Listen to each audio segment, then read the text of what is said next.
right, right, we're open for discussion. If you can go to the mic. And we have a question. All right, so Aaron Kesselheim from the committee in Harvard Medical School, thanks. Those were really great talks. Could you talk a little, so part of the communication process here involves people reading the label and knowing to go to the label. And so can you talk a little bit more about ways we can take this really important information, not only put it on the label, but then try to integrate it into the culture or so that people can expect to see it not only on the official label, but also through unofficial sources and through, peer discussions and stuff like that? So one thing we tried to emphasize is that we want this information not just in the label, because lots of people don't look at the label, but in all consumer communications and also in marketing. So, the second page of a drug ad, for example, has the brief summary. We've argued for years to replace the brief summary with a drug facts box. Also, when you go onto the drug company websites, Lisa showed a couple of slides for Zohydro, if you go down to look at harms, it reprints the label. So it would be there as well. So that's one way. Well, and also everybody extracts from the label, right? Like all the medical textbooks, everybody's just pulling from the label. So, that's why the label could be powerful, even though I agree that lots of people. Yes. Oh, wait, sorry. Right, Lots of people don't read the label. But since so many people extract like all the medical textbooks and all of the major, so if it were there, then you could make it much more easily accessible because everyone's pushing it out from the label too. I guess I would just add, the only thing I would add to that, is that with pregnant women, it's amazing how many people read the label because they're looking for an excuse not to get the medication. So I think that, if we just having pregnancy apps and then having them include that the medication information, I think there are unique social media ways that they could be included. Thanks. I have another question. And make sure your little red light's on if you're. David Clark, That's no committee problem. member. I want to ask specifically about the strategy of applying REMS. I think there's been some discussion already about the effectiveness of the REMS programs. Thank you very much for supplying some more information. We've been struck, some of us, by the disparity in prescribing practices between physicians, and one concern that comes up is that perhaps REMS is useful for a number of prescribers, but they might not be the prescribers that really need the REMS. So I wonder if you have any information on who tends to take those courses, and if you are a high prescriber, if you tend to do a lot less prescribing, or anything that would help us understand in greater detail how those have worked. Yeah, I agree with your comments. I think it's an important piece, and we don't know. We don't know. I can only mention anecdotally from usually when we do our REMS training, we have a panel of law enforcement, board of medicine, and so forth, and they know a lot of the people in the audience. So I get a sense that it's kind of a mixed bag of people who have had problems and people who are not having problems. But you're right. There are plenty of people who have problems that don't know they're having problems with their prescribing. And a lot of states are starting to mandate this education. And so, and a lot of our requests to do REMS training are in those states that are requiring it. And some of those laws may make sense, but some are requiring radiologists and pathologists to do it. So it's the whole issue around regulating versus legislating versus regulating, whatever. It's so my personal belief is that I think that we as prescribers, since this is such a serious problem, should have to demonstrate competency. Now that's rather than requiring everyone to take education, because there are certainly some people who are competent who don't need to. The question is, how do you do that on a national level, measuring competency in a way that's efficient and allows people to demonstrate that? And I think that's the challenge within the education world. And if you had to demonstrate competency, you would then find the people who need help. Mm-hmm.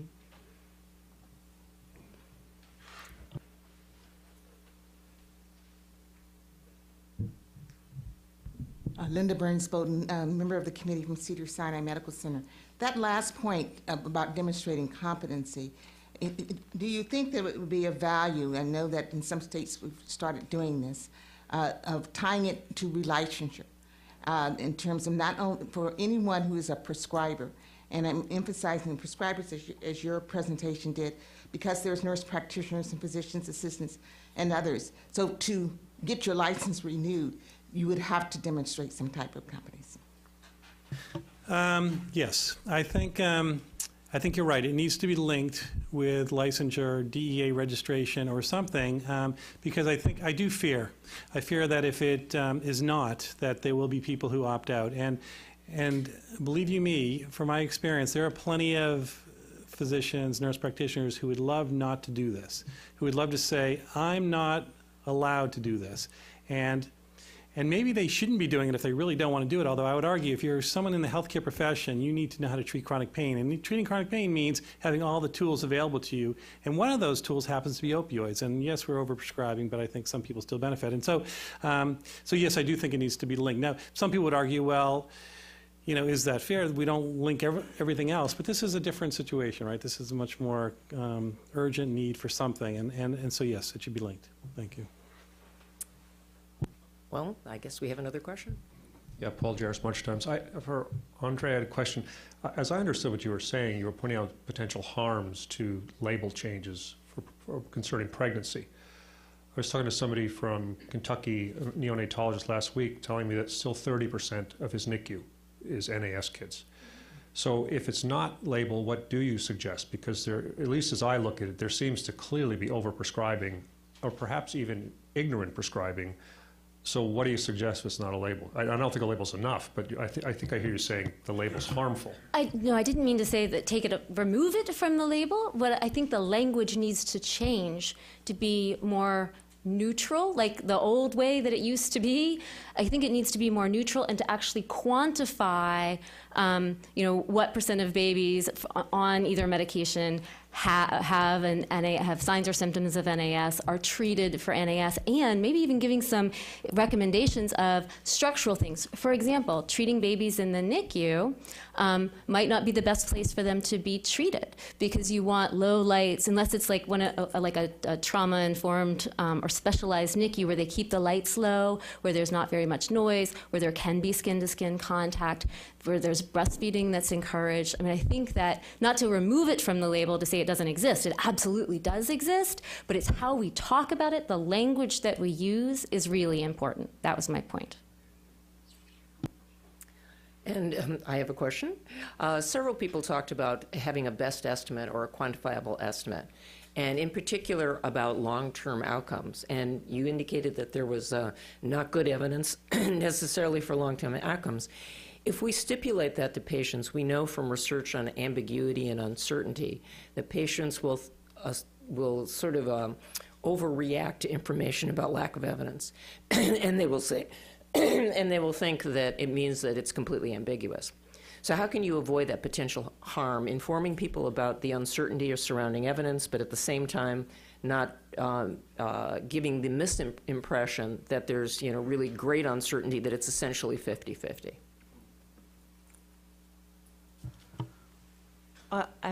I guess you're talking, there's two things that can happen, right? One is we end up where we are now, which everybody overinterprets the evidence, and so we act as if there's good evidence when in fact that there isn't. And then there's getting people in line. And some of it's balance, right? It's to say that that doesn't mean that nobody will benefit, but we don't know whether the benefits outweigh the harms. And until we know that, we should be much more careful about prescribing in that setting.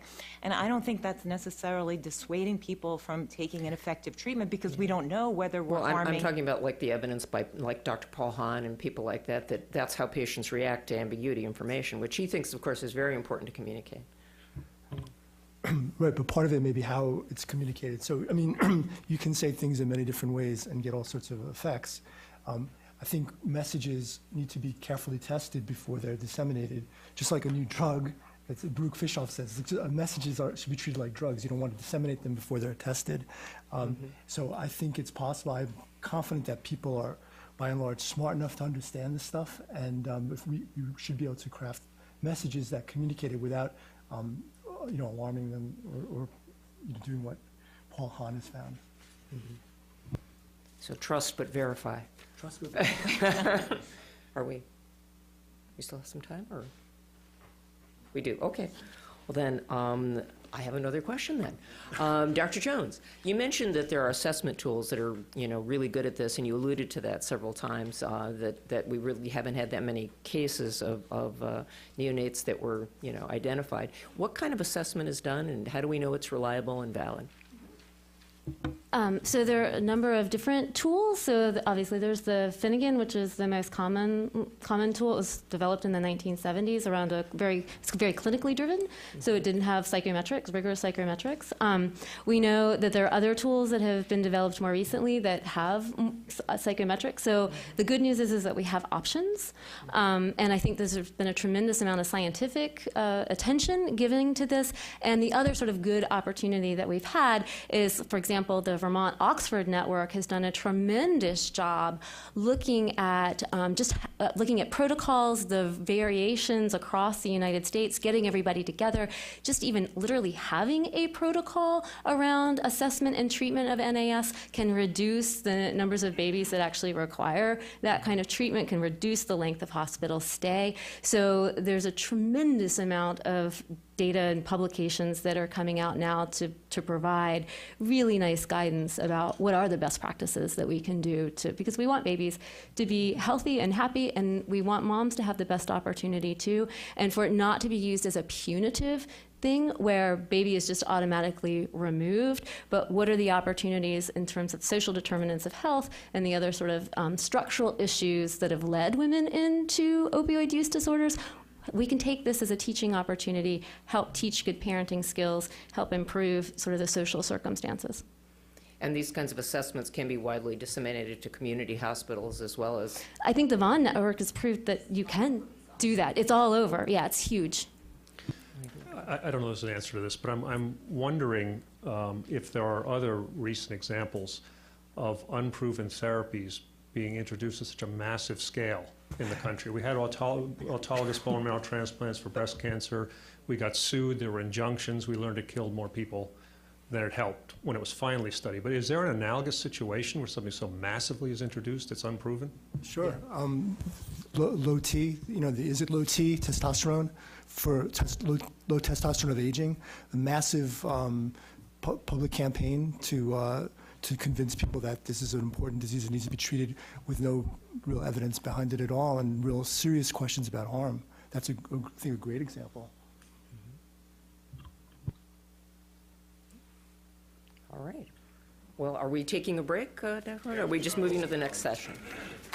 Thank you so much to our speakers.